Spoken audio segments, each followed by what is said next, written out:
October 25వ తారీఖు పవిత్రమైన కార్తీక మాసంలో శ్రీమతి లతా దత్త గారి ఆధ్వర్యంలో గానగాపురం యాత్ర వివరాల కొరకు సంప్రదించండి.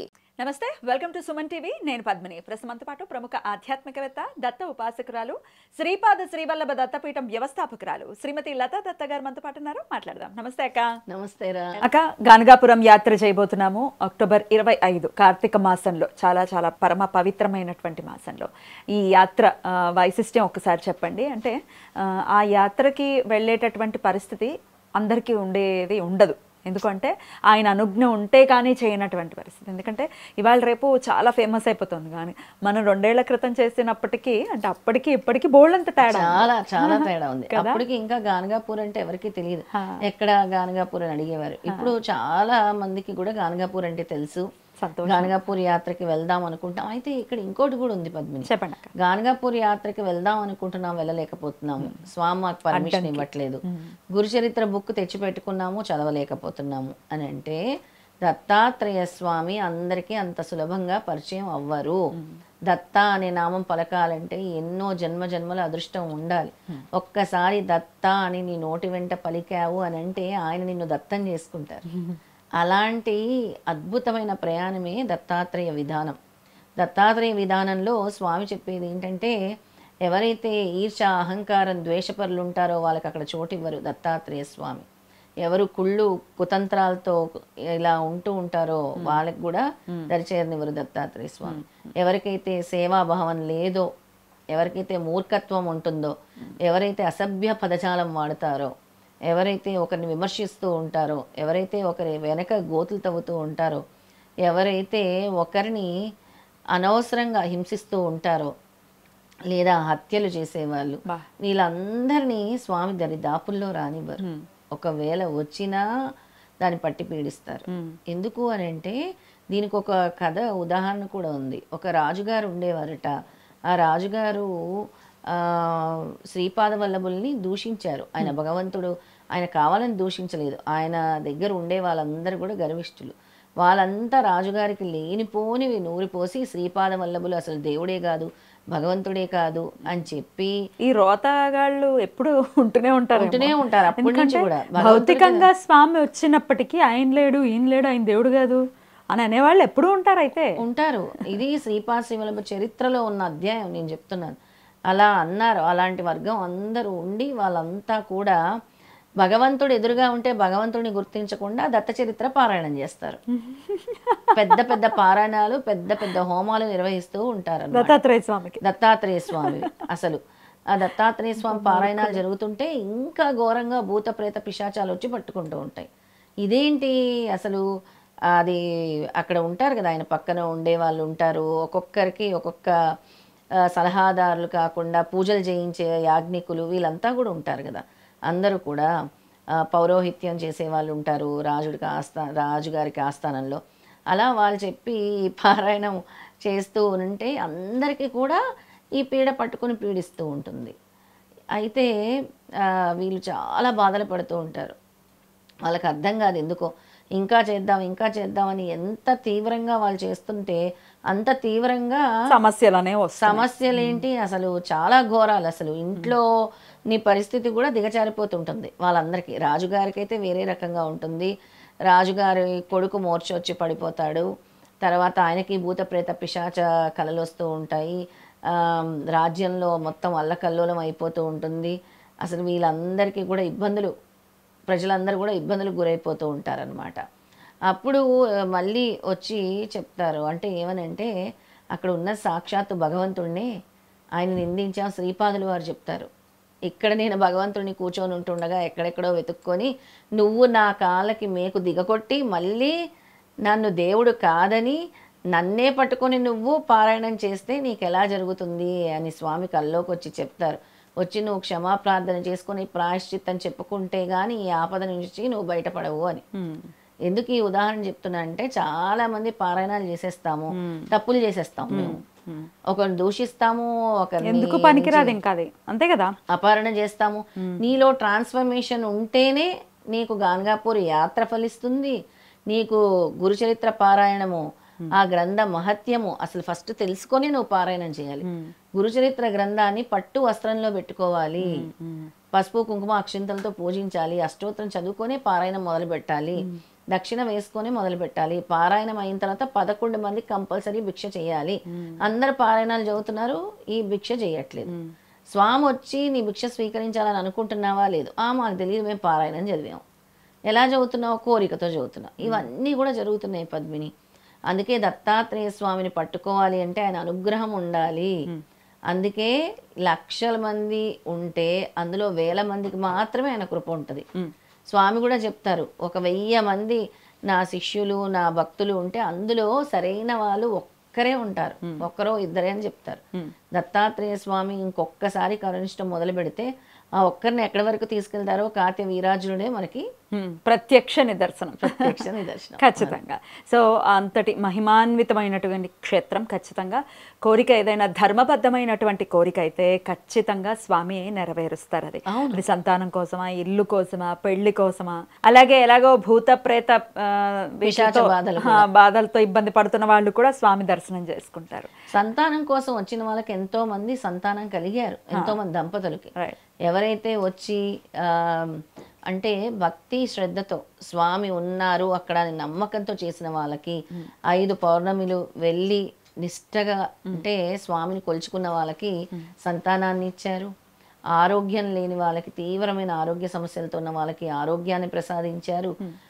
ఏ కోరిక అయితే ధర్మబద్ధమైన కోరిక కోరుకుంటారో వాళ్ళ కోరికలు నెరవేరుస్తున్నారు స్వామి. అక్కడ చాలా ఇంపార్టెంట్ ఏంటంటే అందరికీ తెలియని విషయం, మనం స్వామి దగ్గరికి వెళ్ళినప్పుడు ఒక పీచు ఉండే కొబ్బరికాయ తీసుకొని స్వామి పాదాల మీద ఏదైతే కోరిక కోరుకుంటామో ఆ కొబ్బరికాయని కోరిక కోరుకొని తీసుకొచ్చి ఇంట్లో ఎర్రని వస్త్రంలో కట్టి పెట్టుకొని, స్వామి నేను నీ దగ్గర ఈ కోరిక కోరుకున్నాను, ఈ కోరిక తీరిన వెంటనే నేను మీ దగ్గరకు వస్తాను అని చెప్పి తీసుకెళ్ళి మళ్ళీ ఆ కొబ్బరికాయని నదీ సంగమంలో కలపాలి. అలా తీసుకొని వచ్చిన వాళ్ళవి ఎంతో మంది కోరికలు తీరాయి. అందులో ప్రత్యేకంగా నీది కూడా. కోరిక కాదు, కోరికలు నీకు 2 ఇచ్చేశారు స్వామి. ఒకటి స్వగృహము, రెండో సంతానం, పుత్రుడు, సుపుత్ర ప్రాప్తి అనే ఆశీర్వాదం నెరవేరింది. నాకు ఒకటి ఆనందం ఏంటంటే ఫస్ట్ టైం నేనే నిన్ను గానగాపూర్ అవును, మీరు ప్రామిస్ చేశారు, అలాగే నేనే తీసుకెళ్తా అన్నారు, మీరే తీసుకెళ్లారు. అందుకు చాలా చాలా సంతోషం. ఇలా రాని వాళ్ళు ఎవరైనా మేము వెళ్ళలేకపోతున్నాం అనుకునే వాళ్ళు ఖచ్చితంగా మాతో పాటు రండి, చక్కగా యాత్ర చేద్దాము. మరి ఇంకా అసలు అకామిడేషన్ కానీ, ఫుడ్ కానీ, ఎప్పుడు ఏంటి, డీటెయిల్స్ ఏంటి, ఎక్కడి నుంచి బయలుదేరుతాం, ఇవన్నీ ఒకసారి మనం మాట్లాడుకుందాం అక్క, వాళ్ళకి అర్థమయ్యేవి.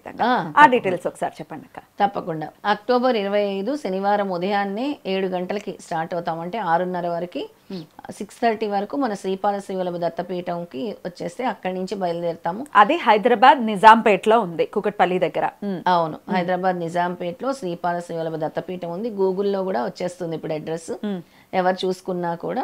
అక్కడికి వచ్చేసి అక్కడి నుంచి మనం పూజ లాగా అంటే ఒక కొబ్బరికాయ కొట్టుకొని మనము బయలుదేరుతాము.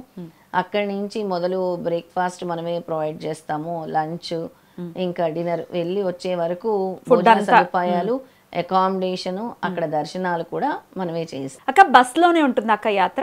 బస్లోనే వెళ్తాం. ఎప్పుడు కూడా మనం 40-50 మంది కూడా బస్లోనే వెళ్ళి వస్తూ ఉండేవాళ్ళని. చాలా కోలాహలంగా ఉంటుంది. చాలా సిద్ధమంగళ స్తోత్రం చదువుకుంటూ వెళ్తూ ఉంటే అవధూతల దర్శనం అవుతాయి అని చెప్తే చాలా మందికి అవధూతల దర్శనం కూడా జరిగింది. నీకు కూడా జరిగింది.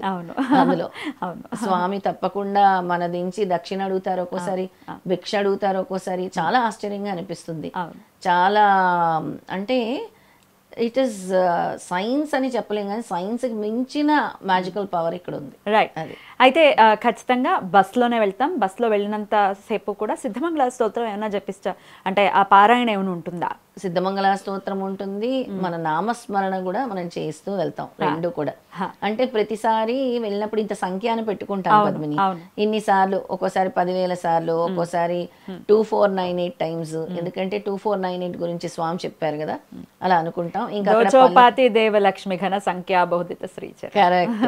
దోచౌపాతి దేవలక్ష్మి సంఖ్యాబోధిత శ్రీచరణ. అంటే దో అంటే 2, చౌ అంటే 4, దేవలక్ష్మి అంటే 8, సంఖ్యాబోధిత అంటే 9. 9.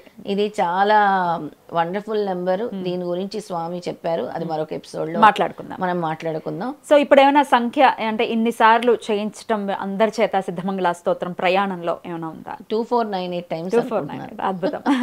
2498 సార్లు. ఎక్కువ మంది గనక ఒకవేళ వస్తే ఇంకాస్త డబల్ చేయొచ్చు. ఎందుకంటే 2498 అన్నది స్వామి మనలో కుండలిని శక్తి జాగృతం అవుతుంది అన్నారు కాబట్టి ఆ సంఖ్య తీసుకున్నారు. అద్భుతం అక్క.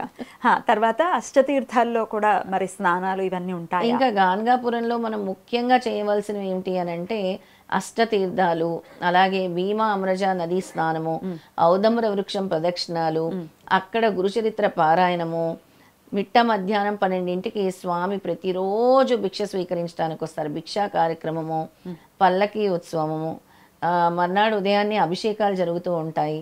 అక్కడ అభిషేకాలు మనకి మళ్ళీ ప్రత్యేక దర్శనాలు ఉంటాయి. అందరికీ అవి ఉండవు, ఓన్లీ గుడి లోపలే వెళ్ళి చూస్తారు. కానీ మనకి పక్కన పైన స్వామివారి విగ్రహం ఉంటుంది, అక్కడ కూడా ప్రత్యేక దర్శనాలు కనిపిస్తాం. అద్భుతం. ఇవన్నీ కూడా ఉంటాయి.